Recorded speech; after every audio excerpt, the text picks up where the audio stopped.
what do we lack in order to make a state, in order to make a not democratic, forget it, state of citizens.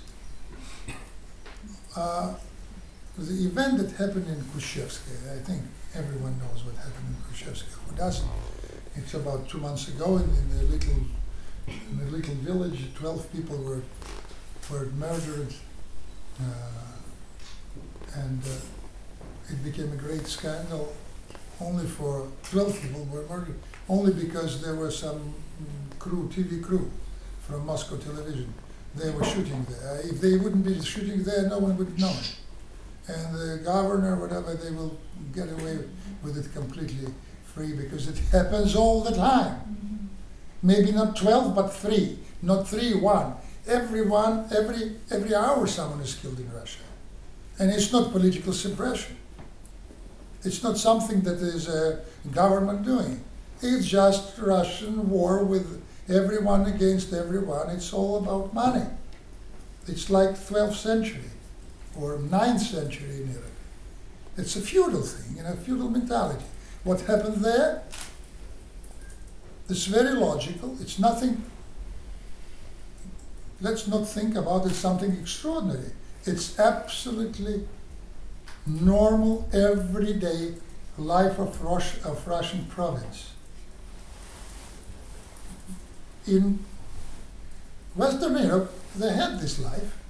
It was a landlord, a peasant, and a knight. The knight took grain and goods from peasant and protect peasant. He gave him roof, a krysha, from invaders. All these bratki, they have knights. They robbed the peasant, they gave him protection, and share it with the landlord, with the governor. It's absolutely medieval relationship. Nothing is, it's not something that is completely out of order, it's anomaly, it's crime. It's not crime, it's a mentality. In that sense, all British, forget about George, Georg V, talk about Richard III, he was a mafia guy, but a killer, they were killers. It's exactly what we have now. And they're all walking around in that time with the bodyguards. Like our oligarchs are walking all with bodyguards. It's a mentality we can project easily. It's a medieval mentality. When I say Russia is medieval, if they say that I'm anti-Russian and I despise Russians, naive things. I mean, it's just a fact. It's nothing. I'm not even amazed. The question is it possible to change? How? If you go police and send police everywhere, so policeman is the first profession to get money in Russia. Everyone will go to police because he get money on the street. You just stop a Georgian man or Chechen man, say your passport and have 500 rubles. And it's that's the difference between police and army in Russia. Army is we are poor people. Policemen are living. It's living. In Russian there's a term, karmlenie, old term, karmlenie. The great Duke sent someone voivoded on karmlenie, living off people. I see very sad faces. You want to be different. Be. No one stops you from that. The question is, some of us will go back. When Ivan the Terrible, no, Ivan III, Vasily III sent first 17 boyars' son to Venice to study. None of them returned. So I don't know how many of you go back. But still, when you go back, you will get to that society that is based on different fabric. When you walk through this campus, or you walk in, I used to walk in London very often, and unlike Brits, I look into the windows. Please don't look into the window. They're well educated. I look at it, it's just interesting. And you see behind these windows people sitting or eating or reading newspaper or watching TV, and you imagine these interiors, very often they don't have curtains, and they don't have very high, fences, like in, first of all, British Russian he did an enormous wall. Medieval walls. Very high wall that no one will see how I live. You see different fabric, and fabric is not the things they have. The fabric, how they relate to each other. Fabric is that what you get here when you study here, fabric of relationship. Fabric of personal responsibility. Personal responsibility. That determines what wonderful Marxist Struve, who was, Lenin's big enemy foe, wrote that society, democratic society consists from productive individual. Productivity of individual is the feature of civilization. Barbaric civilization based on an unproductive individual. And the most barbaric civilization is people who live of others, like robbers, robbers or people who parasites. So from barbaric society go to civilized society by raising individual who is very productive. Productivity cannot be not connected to personal, individual, anonymous responsibility. Anton Pavlovich Chekhov said once, when we have problem, we always find someone who blame to. They are French, they're Wilhelm, they're Jews, but someone else. They're all myths, phantoms, but how they smoothen our self-consciousness.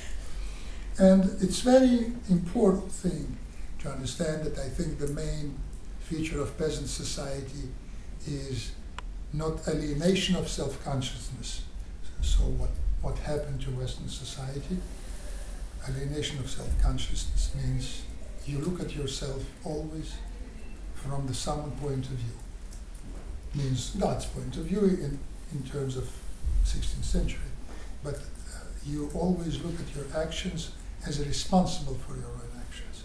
And that was a kind of a basis for modern society. Individual responsibility, that we don't have. Gandhi, someone said wonderful, you are exactly, you are as you do something when no one looks at you. When no one looks at you. That's who you are. So in that sense, maybe the most important thing that we lacked, that was indoctrinated very, with harsh methods, I think, through 2 centuries and a half, between 15th and 17th century, maybe 18th, with blood, prisons, wars, indoctrinated, I would say interiorization of responsibility. It was very hard work. Interiorization of responsibility started, of course, with the Protestant movement, when you don't have an intermediary between God and you. When you're face to face with the Supreme, you don't have a priest to let you go and to indulge you from everything. Then you can go out and continue to sin. But it's only missiological that today it's not important. You don't have to be a religious man to be responsible. And many atheists can be completely Protestant with their ethical code.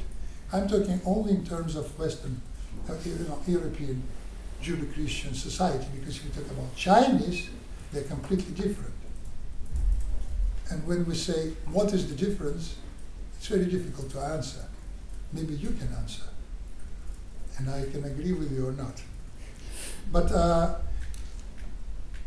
this indoctrination is, I think, the most important part that maybe sometimes Russia will have a government that will be intellectually capable to understand. That reform, any kind of reform, is doomed completely in Russia without the main thing, the reform of Russian consciousness, national mentality. It's a hard job, ambitious, but it's possible. I believe that it's possible because today's society, it's not society. Today you can form mentality in one generation.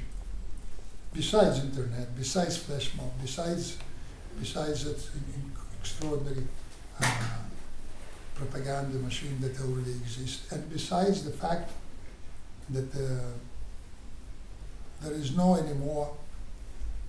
Anyone know the name Zinoviev as a philosopher? Someone knows? Someone knows. Yeah, anyway, I suggest to at least to read one of his last books. Zinoviev was a wonderful philosopher studying modern society. He was a dissident, he was sent out to Germany. He wrote a wonderful book, Сияющие высоты. How does, Сияющие высоты? Horrifying heights, I would say. He made a very interesting analysis that the state today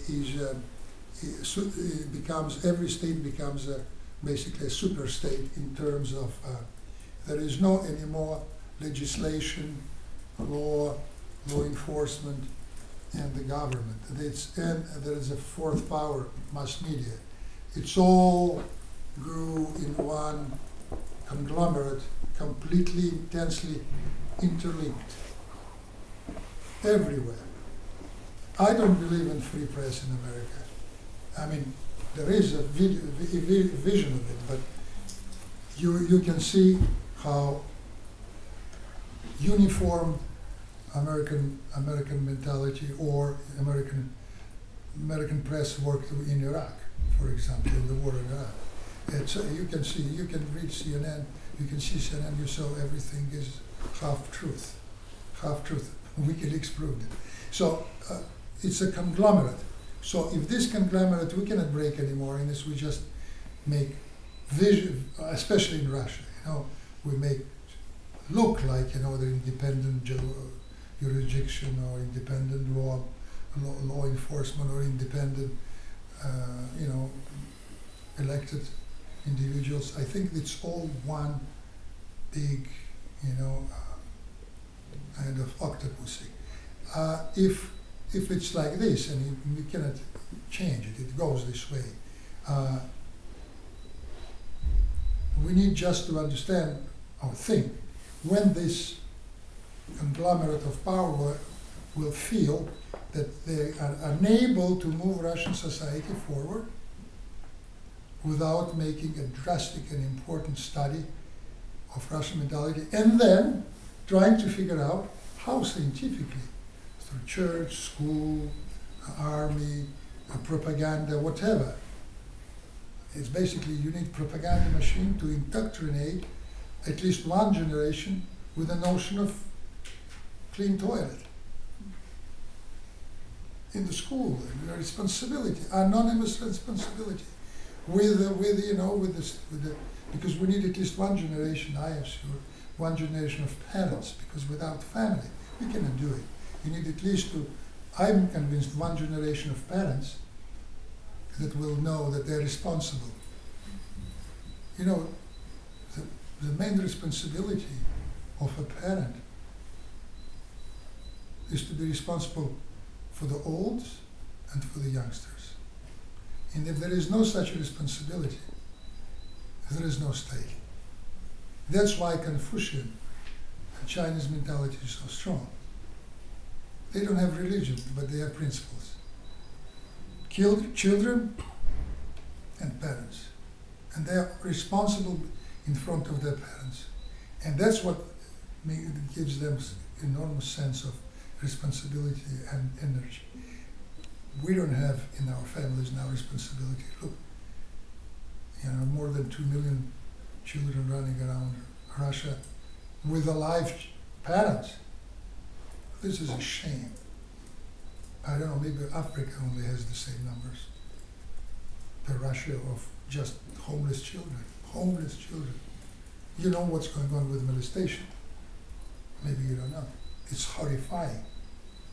You know that 48,000 people are killed in Russia every year in just on drunk quarrels. It's all, we don't speak about these numbers. They're all